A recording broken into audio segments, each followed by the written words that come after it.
never made it, but I know what it takes. I'm motivated by a mix of emotion. Got my statement, and I'm reading it slow so I can understand it fully. Appreciate my standing, go out of this world and right on time.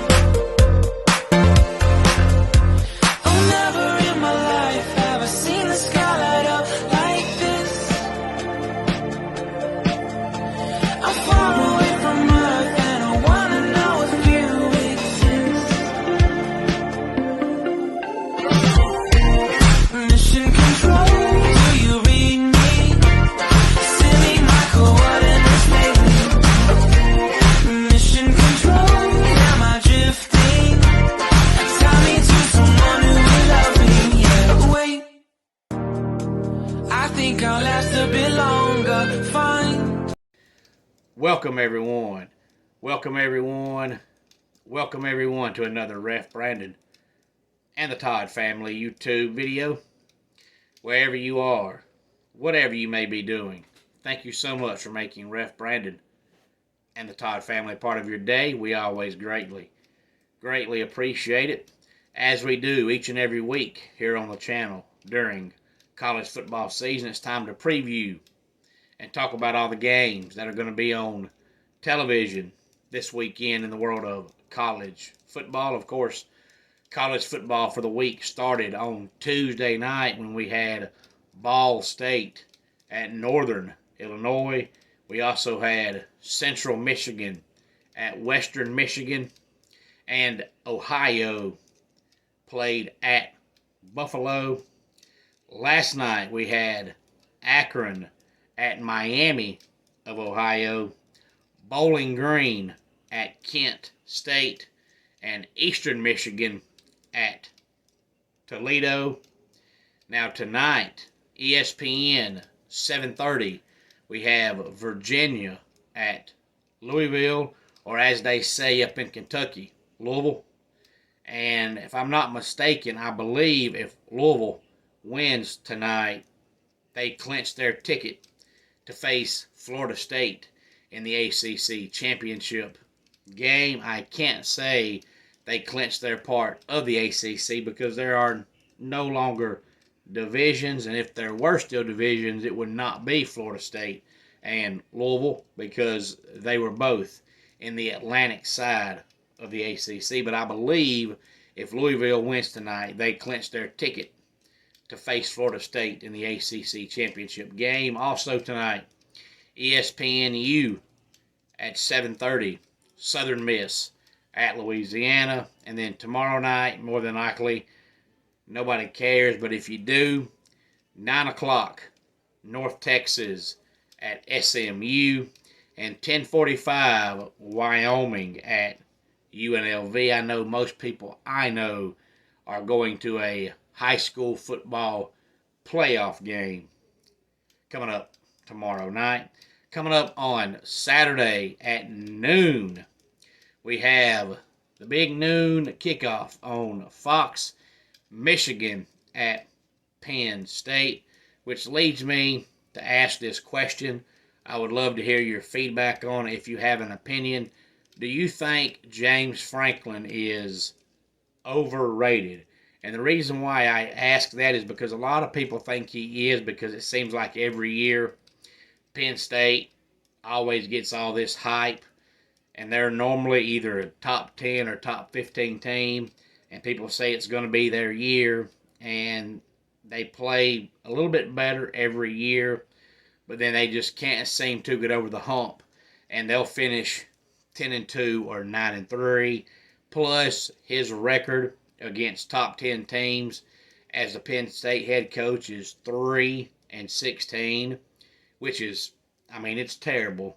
There's no other way to put it except for it's terrible. But Penn State was only favored in one of those games. So the other 18 times he played a top 10 team, Penn State was the underdog. So to me, does that really make you overrated when you're losing games you're supposed to lose? Now, if you're 3-16 against top 10 teams and in 18 of those games, you're the favored team, then yeah, you're overrated.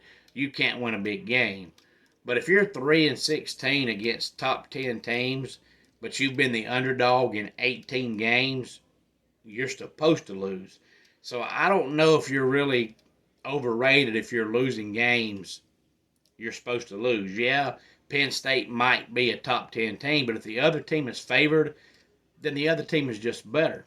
So if the other team is better, are you really overrated because you lost to a team you were supposed to lose to? By the way, the one time Penn State was favored over a top 10 team, they did win.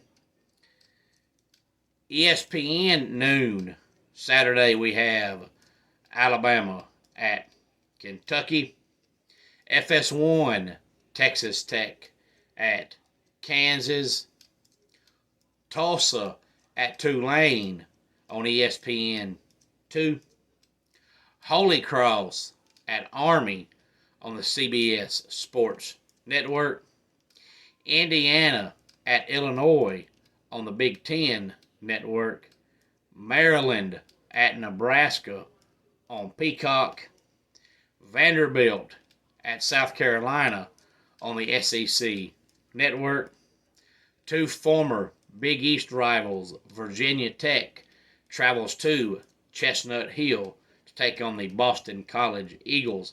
That is the noon game on the ACC Network. And the noon game that everybody will be watching, the only one that matters, Georgia Tech at Clemson. That is the ABC noon game. Both teams are 5-4, and these two teams have been rivals for a long time, and it seems like most years that game is a fourth quarter game. There's been a couple of times it's been a blowout on either side, but most of the time it's a fourth quarter game. Georgia Tech has looked better this year under their new coach. Of course, it's his first full-time year, but Georgia Tech's run defense is absolutely terrible. So if I'm Clemson Saturday, I'm going to come out and run the ball, run the ball, run the ball. There's no reason to try anything cute if Georgia Tech can't stop the run. Just run the ball. Their run defense is so bad, you might not get 8 or 9 yards every play, but if you run the ball, it's going to work in your favor. If they're giving up rushing yards to lesser-known teams, Clemson shouldn't have any problem running the ball coming up on Saturday. 2 o'clock Saturday on the CW is NC State at Wake Forest. And in case you have not heard, this past Tuesday, I believe it was, NC State quarterback MJ Morris informed the coaching staff that he was not going to play the rest of the year. He was going to preserve his red shirt because if you don't play more than 4 games, you do not lose your red shirt status. And he had started the last 4 games. To me, it's pretty much telling you he's transferring. I just don't see any way you quit on your team in the middle of the season and then when the season ends say, well, y'all ready for next year? So to me, him coming out with 3 games to go in the regular season, informing the coaching staff he's not going to play the rest of the year, is pretty much telling you he's going to transfer and he wants an extra year of playing time wherever he goes. He was actually a highly sought-out player coming out of high school. I'm not sure if he'll go to any of the other schools that were trying to get him out of high school or if he's going to go somewhere different, but I don't think he'll be back. But NC State was having a lot of trouble moving the ball when they benched Brennan Armstrong and went to MJ Morris, and I think he's 3-1 as their starter. But maybe this will change the whole name, image, likeness thing a little bit, because to me, the NIL deals is what you get because you're playing the game. To me, if you sign an NIL deal with somebody and all of a sudden in the middle of the season you decide you're not going to play, that contract should be null and void because now this guy comes out and says he's not going to play the rest of the season, but he still gets to go to class for free. He still got a free room and board. To me, if you quit like that, you shouldn't get to live for free, and you shouldn't get to be on the practice squad, and you shouldn't get an NIL deal when the NIL deal is solely from playing football, which you're not playing. If you have a regular everyday job and all of a sudden you inform your job, yeah, I'm not going to come to work for the next month, your job is not going to sit there and say, oh, no big deal, and keep paying you. That's not how it works, and it shouldn't work that way in college football, just my opinion. 3:30 Saturday, ABC, a game that should be a rivalry. It still gets hyped like it's a rivalry, but it's been one-sided for a while. I think it'll be one-sided again Saturday. Miami at Florida State. I don't know what happened to Miami quarterback Tyler Van Dyke, but he was really, really good coming out of high school. But it seems like since the Hurricanes hired Mario Cristobal, he has just gotten consistently worse, and now he looks awful. Fox, 3:30 Saturday, Utah at Washington. CBS, Tennessee at Missouri. ESPN, Oklahoma State at Central Florida. The Big Ten Network, Rutgers at Iowa. Considering Iowa doesn't score, the over-under in that game should be about 24. NBC, Minnesota at Purdue. And Fox Sports 1, Northwestern at Wisconsin. And speaking of Iowa not scoring, last week they played Northwestern at Wrigley Field, the home of the Cubs in baseball. And Iowa won the game 10-7, and it was the 6th highest scoring game at Wrigley Field this year, which means there was 5 baseball games that had more runs scored than the Iowa football game, and it shouldn't be that way. 3:30 ACC Network, Pittsburgh and Syracuse, and the CBS Sports Network, UAB at Navy. 4 o'clock on the SEC Network, Auburn at Arkansas. ESPN2, Washington State at California. Now we move to the primetime games. 7 o'clock on ESPN, Ole Miss at Georgia.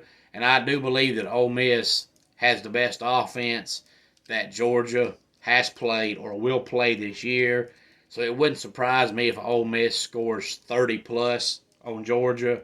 But Ole Miss's defense is terrible. So I think Georgia will score 45-plus. 7 o'clock on Fox, West Virginia at Oklahoma. Fox Sports 1, Cincinnati at Houston. And the CBS Sports Network is San Diego State at Colorado State. 7:30 on NBC, we get Michigan State at Ohio State. Texas at TCU on ABC.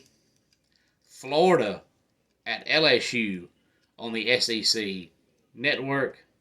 Mississippi State at Texas A&M on ESPN2. And Rice against UTSA on ESPNU.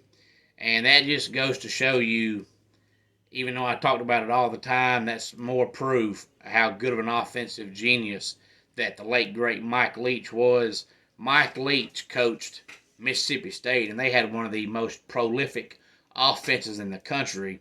And, of course, him passing away in the offseason, they had to just take one of their already on-staff coaches and make him the coach. And they pretty much brought back the same offense, and their offense looks flat out lost. 8 o'clock on the ACC Network, 2 teams that are rivals.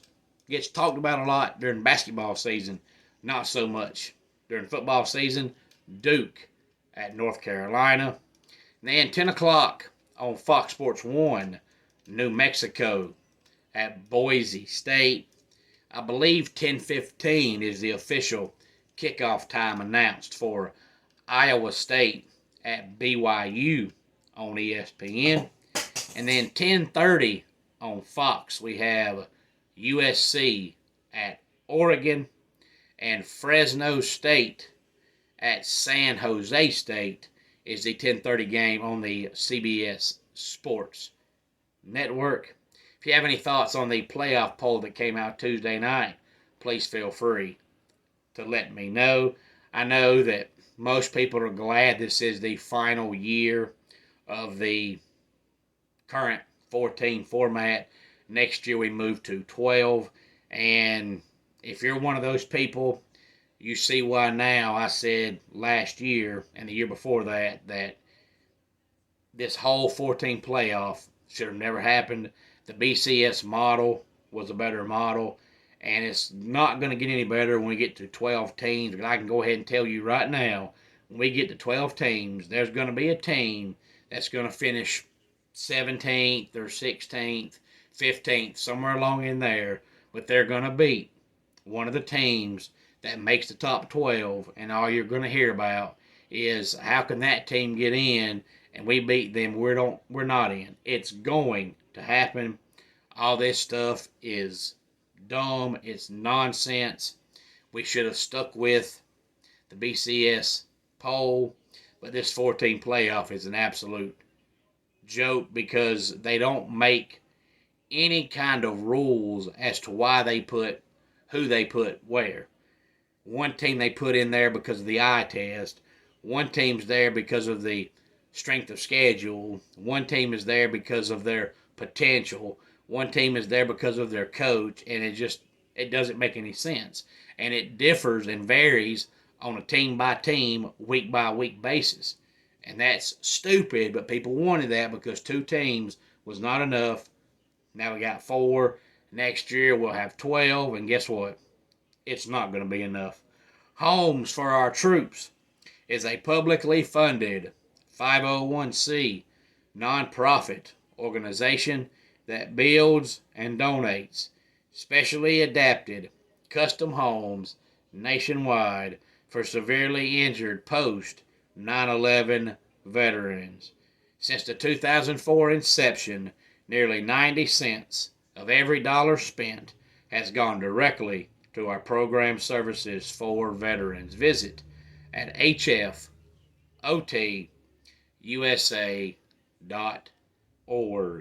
If you need any more proof that when I say 12 won't be enough, just look at all the other sports. Major League Baseball used to have 1 wild card team. Now, almost every year, they're adding more and more teams. The NFL used to be 1 wild card team. Now they're adding more and more teams. Heck, the NBA has 30 teams in the whole entire league, and 20 of them go to the playoffs. And people still say, we should put some more in there. That's not enough. So if every other sport keeps adding to their playoffs and it's still not enough, don't think college football is going to be different, because it's not. It's going to become just like the FCS, where they're going to start with 12, then they'll go to 16, then they'll go to 24. Next thing you know, there'll be 75 teams going to the playoffs. Let's go ahead and get our dad joke of the day in here. I'm currently on a restaurant date with a female boxer. She's going for the ribs. And that does it for today's Ref Brandon and the Todd Family YouTube video. Until next time, it's Ref Brandon saying, just like in pro wrestling, life can be over by the count of 3. Tell your friends and family how much you love them. Bye.